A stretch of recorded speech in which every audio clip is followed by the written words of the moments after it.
Welcome to our Wednesday webinar today. You can use the chat feature to introduce yourself and tell us where you're joining from, and we'll get started here in just a few minutes.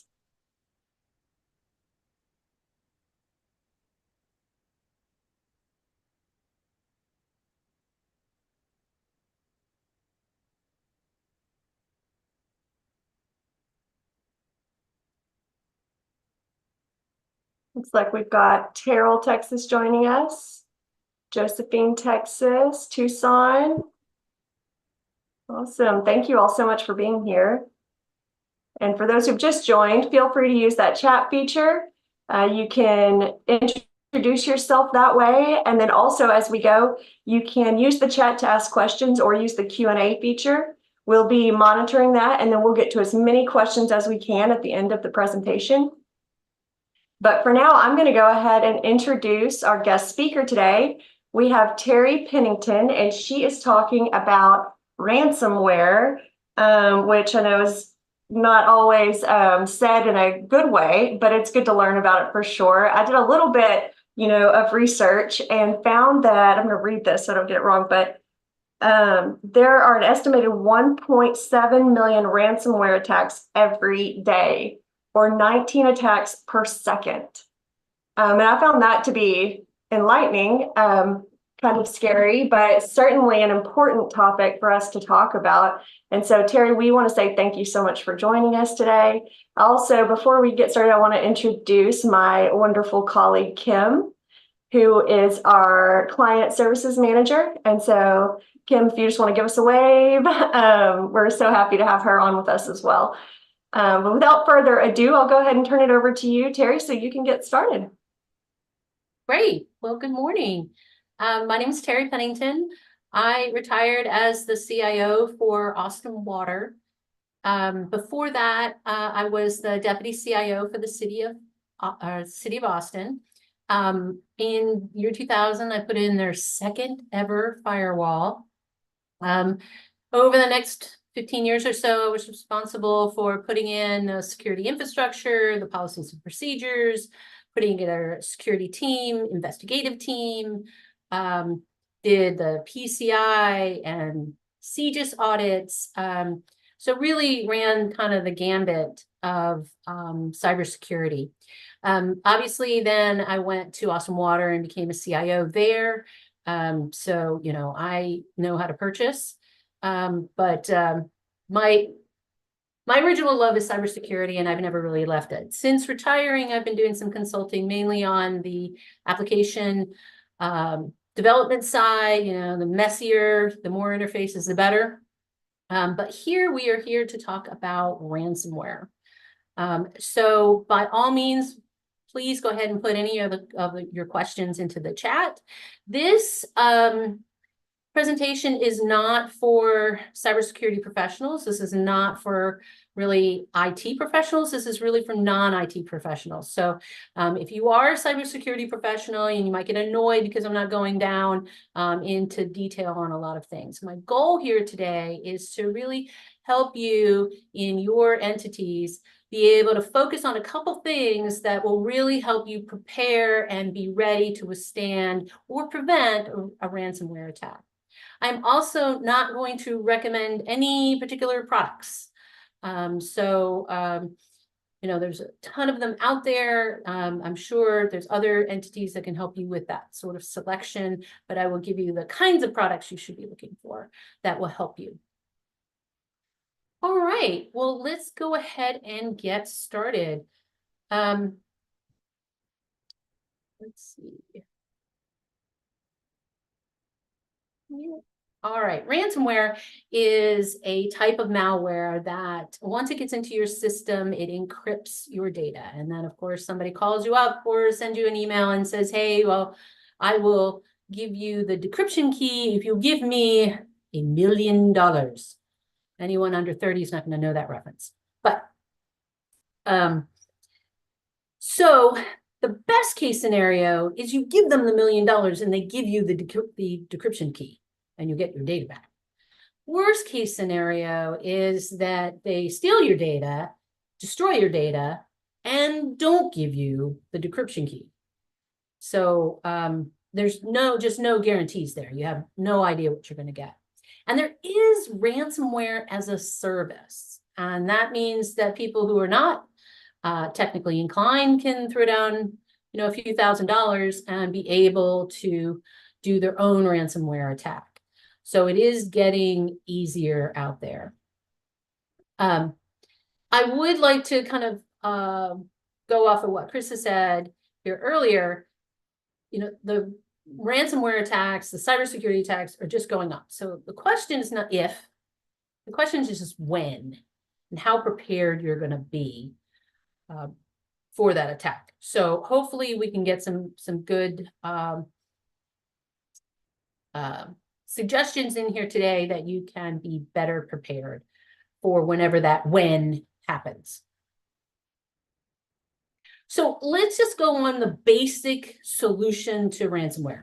So if they're encrypting all of your data, then the solution is you just restore your data, right? That sounds pretty simple. As with everything, there's a bunch of little caveats involved that you have to really make some decisions in advance in your solutions to really make sure that this works for you. So what's happening here is somebody, they infiltrate your organization, and we'll get into some of the ways they do that in a second, but somehow they're in there, and then they have to find your file services, your databases, whatever that is, and then they have to elevate their privileges. And then at that point, then they can encrypt that data. Now, if they just do that, then your answer is, oh, I'll just restore the data. Well, they know that. So their next step is to find your backups. And if they can get to your backups, find the right privileges there, then they can encrypt your backups. And now you're really stuck, because if your primary data is encrypted and your backup data is encrypted, then there's nothing for you to restore. So that is really where you're in a huge problem. So really the idea here is, what we like to do is we'll have a secondary system. So you'll have a primary backup system that's typically at the same site as all the rest of your data, whether this is on-prem or in cloud, wherever it happens to be. And then at that point, you have a secondary system in a secondary location that you can then have long-term storage for your backups. Now, the goal here is to have different credentials, really emphasize having multi-factor authentication. And then at this point, now they have to find your secondary location, and now they have to hack into that, and they have to elevate their privileges. And then what you can do is you can turn your backups into read-only. So now they can't even make any changes to that data. If they do, they have to find the separate credentials that actually makes it read-only. And again, if you're using multi-factor authentication, you're just making it harder and harder and harder and harder and harder for them to be able to infect and decrypt or encrypt your data. One of the things that you need to consider is, when you do have backups, how frequently you have those backups. So if you have a daily backup, you have a certain amount of storage in your backup system. If you do backups every 15 minutes, you have way more storage in your backup system. It also means that you're going to lose less data if you do a restore. So if I have a backup at noon and I get hit with a ransomware at 1 p.m. and I do a restore from that noon hour, I have lost that hour's worth of data. And that may be fine, but I just wanted to kind of get you to start thinking about these trade-offs. The more backups you do, the more expensive it is, because there's more data in your backup solution. It also takes it longer to do a restore. And we'll get into that a little bit more. On the other hand, fewer backups that you have, it's faster to do the restore, but then you're going to be losing more data. So keep that in mind. There is actually backup solutions that are specifically designed for ransomware.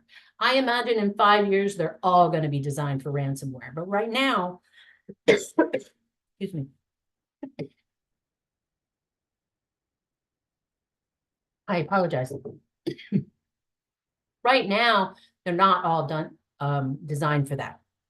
So you can go out and purchase a solution specifically designed for ransomware, or you can design your backup solution so that it is ransomware resistant, like we've sort of been talking here. You can even go so far to have a tertiary site. So you have a primary, secondary, and a third site. So there are ways to combat ransomware. It's just the more protections here that you're putting in place, it does start to increase the cost. So you have to make some trade-offs here. All right.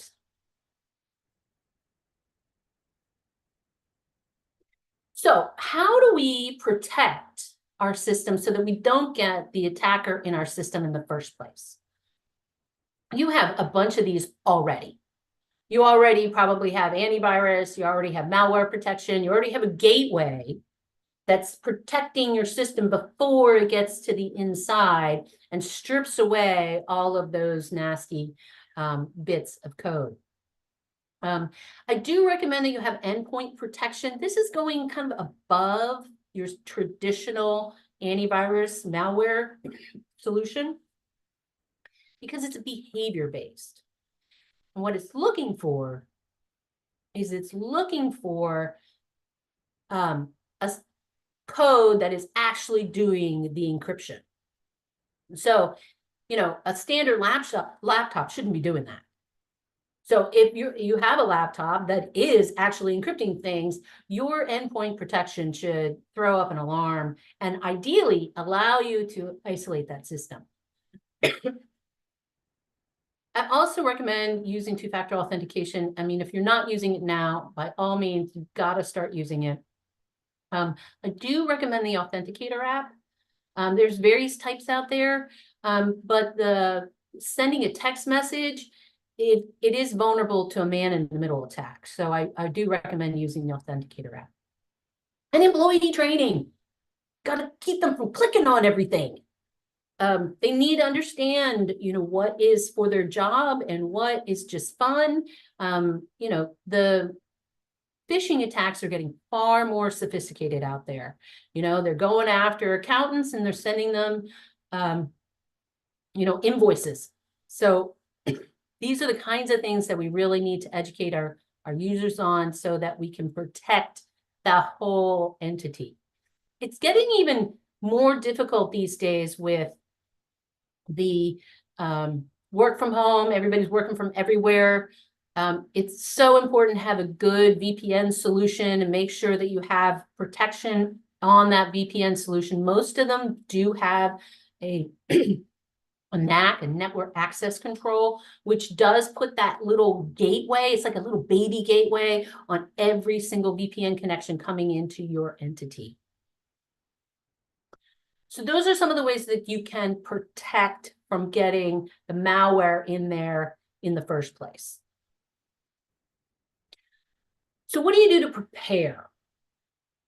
This is just super important. Even if you don't have thousands and thousands of dollars to throw at this, you can make a lot of headway by just doing some preparation. Obviously you have your continuation of operation planning plans out there. You need to have one for cyber attack. Ideally have one specifically for a ransomware attack.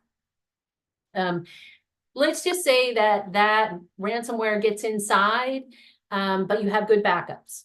Well, it's going to take a while for you to do the restores. How long can you handle? How long can you handle working without your work management solution? If you're using that solution to send trucks out into the field, I mean, do you have an alternate solution for that?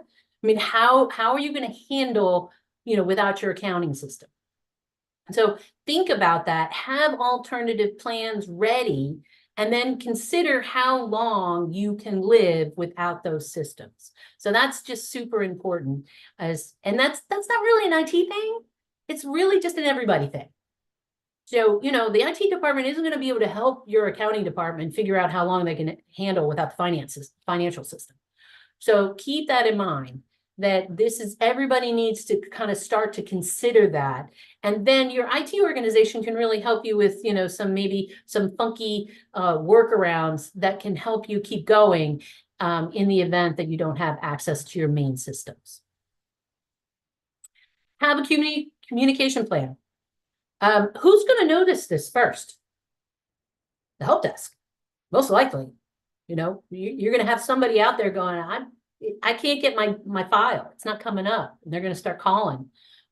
So you want to make sure that your help desk knows what to say to the employees in the event that you have a ransomware attack. Unplug the thing and turn it off. Call me on your regular phone. But you need to have a communication plan because you need to get the information out to your staff. And maybe you can't use computers to do that. So keep that in mind. Maybe you need a call tree. Maybe you need a website, something that they know to go check. You'll also need to make sure that the upper levels of your organization know what's going on, and to be able to communicate to your constituents as well.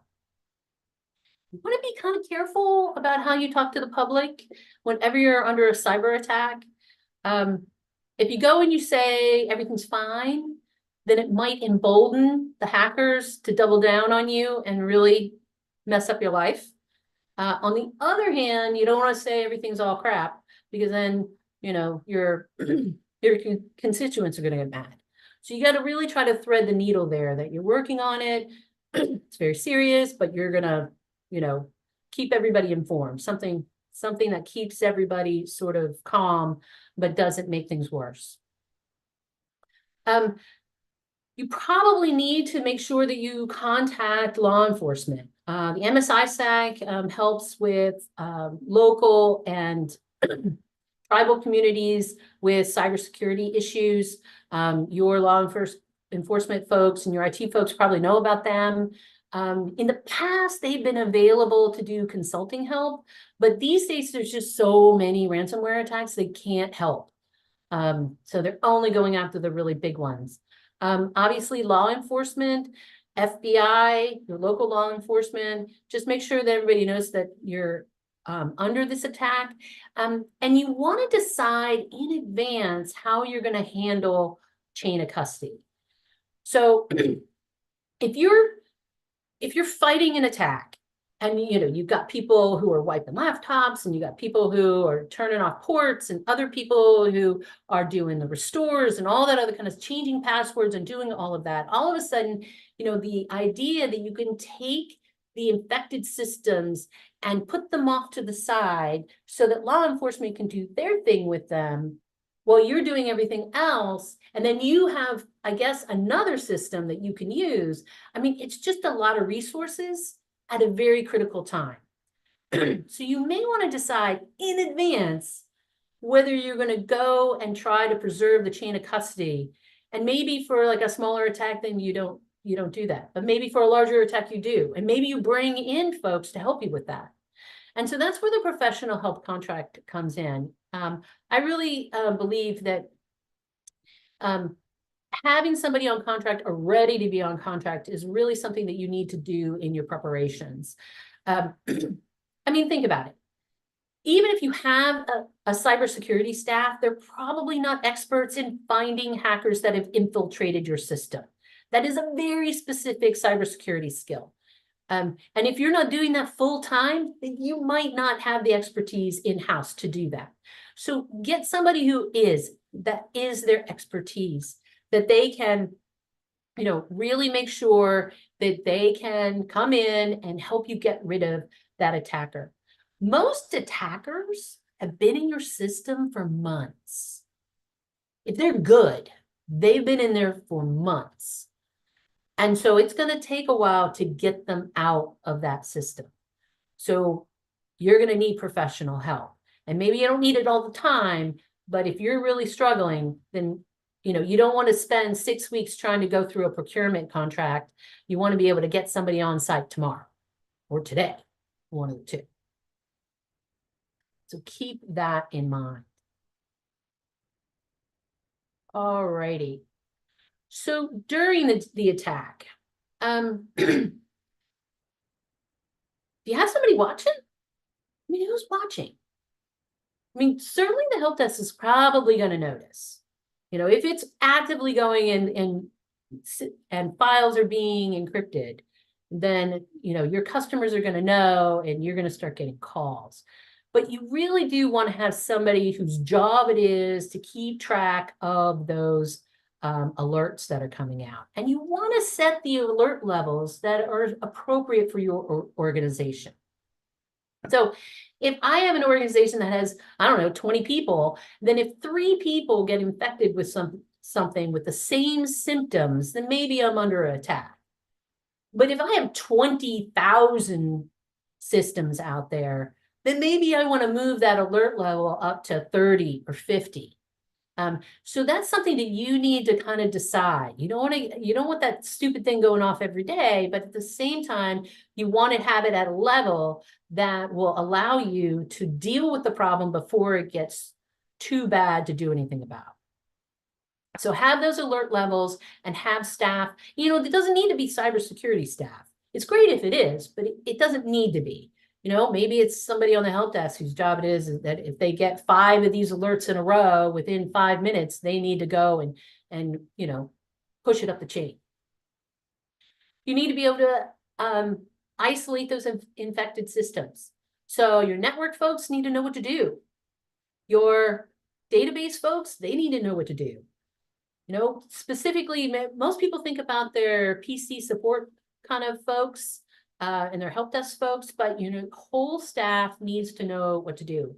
And that can only happen if you actually prepare. You create a COOP plan and you actually practice, at least at a tabletop level, what everybody is going to do during that attack.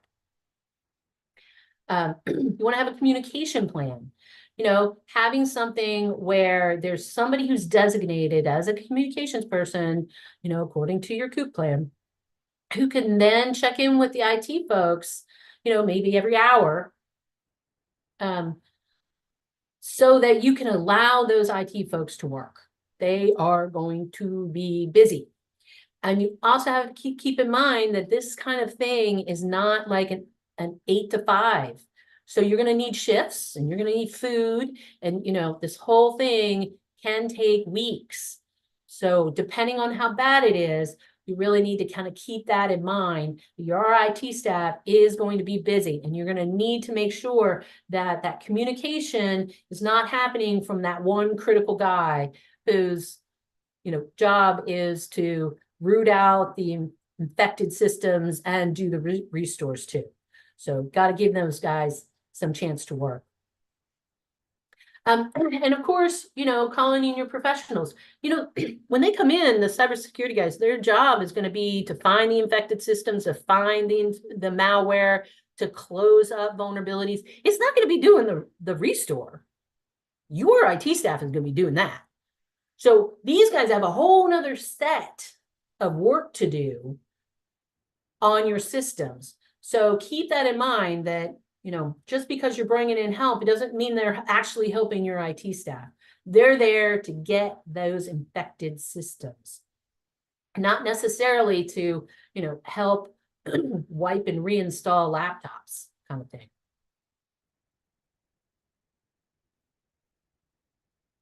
All right, recovery. So you're doing your backup restore. Let's just say you got rid of the infected malware. You're feeling pretty good. Now what do? Well, you got to get your data back. So this goes back to your COOP plan. Make sure you have a COOP plan. And you're going to go ahead and do that restore. Keep in mind, all data is not the same. So, Joe Brown's 17th draft of their policy memo is not the same as your constituent's social security number. So even if you don't have the ability to buy a system that'll actually go out and label everything according to data classification, you can at least write down what your data classification is. And then you make some intelligent decisions about what's going to get restored, maybe first. Maybe you don't restore something at all. Maybe Joe's 17th draft of his policy memo just does not, he can just rewrite that thing. So, keep in mind that you can, make some decisions about doing those restores. And again, you really need to do this in advance so that the IT folks know what they're doing, know how to then structure the backup so that it is appropriate for that data, but then get you back up and running as soon as possible. If you do have to wipe infected laptops, do you have a space for it? Do you have extras? How many extras? Do you have another system you can set aside so it can be just set up to do those installations? So there's a lot of coordination that has to be done if there's, a lot of infected systems. Changing credentials, changing everybody's password, if you have 20 people, maybe it's not a big deal. But if you have 20,000, you need a plan for that. So again, here's where that planning can really help you. And